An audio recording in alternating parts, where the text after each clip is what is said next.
असल में बात हमने किसी करनी है मोशन की। तो जब हम मोशन की बात करने जा रहे हैं तो हमें पता होना चाहिए मोशन के ऑपोजिट क्या चीज़ है। अगर कोई बॉडी मोशन में है वो तो हमें पता है मोशन में, अगर वो मोशन में नहीं है तो किस चीज़ में है, तो फिर वो रेस्ट में है। तो इसकी डेफिनेशन कर लेते हैं। वो कहते हैं a body is said to be at rest if it does not change its position with respect to its surroundings.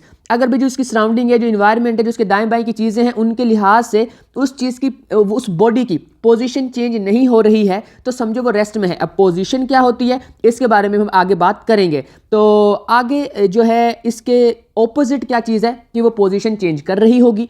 तो अगर कोई बॉडी अपनी सराउंडिंग के रिस्पेक्ट से अपनी पोजीशन चेंज कर रही है तो वो हम कहेंगे कि ये मोशन में है। और इसी टाइप की चीज़ के बारे में हमने आज की सारी डिस्कशन करनी है, यानी कि जो बॉडी मोशन में होती हैं।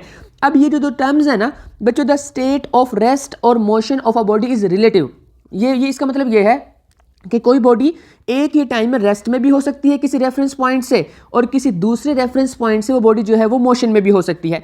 फॉर एग्जांपल, जैसे एक पर्सन है इस बस में बैठा हुआ है और इस बस के अंदर 2-3 लोग, एक यहाँ बैठा हुआ बंदा, एक यहाँ बैठा हुआ, और ये बस मूव कर रही है और शीशे क्लोज हैं और बाहर नज़र कुछ नहीं आ रहा है। तो अब आप एक दफ़ा ऐसे देखें कि ये जो 2 लोग हैं आपस में, ये जो 1 पर्सन है और ये फर्स्ट और सेकंड जो पर्सन है, ये एक दूसरे के साथ रेस्ट में है। वो उसकी जो सीट है वो फिक्स्ड है, वो उन सीट्स के ऊपर बैठे हुए हैं, और वो जो उनके दरमियान डिस्टेंस सेलेक्ट कर लेते हैं कि वो 1 मीटर का है, तो वो 1 मीटर का ही है। वो उसके सामने बैठा हुआ, डायरेक्शन भी सेम है कि वो पर्सन जो पहले उसके सामने था अभी भी उसके सामने ही है, और कितने फासले पे बैठा हुआ है वो 1 मीटर के फासले पे बैठा हुआ है। मीन्स वो एक दूसरे से रेस्ट में है।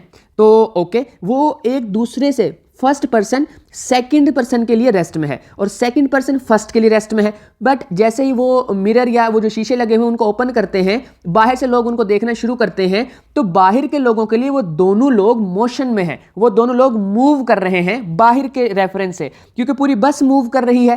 तो इसका मतलब ये हो गया बच्चों कि ये 2 लोग एक दूसरे के, अगर बात करें एक दूसरे के रेफरेंस पॉइंट से, फर्स्ट के रेफरेंस पॉइंट से सेकंड वाला, सेकंड के रेफरेंस पॉइंट से फर्स्ट वाला रेस्ट में थे, बट जैसे ही हमने इसको बाहर से ऑब्जर्व करना शुरू किया तो वो मोशन में है। तो ये 2 लोग जो यहाँ बैठे हुए थे वो at the same time rest पे भी हैं, मोशन पे भी हैं, पर उनका रेफरेंस पॉइंट ये डिसाइड करेगा कि वो रेस्ट में है या मोशन में है।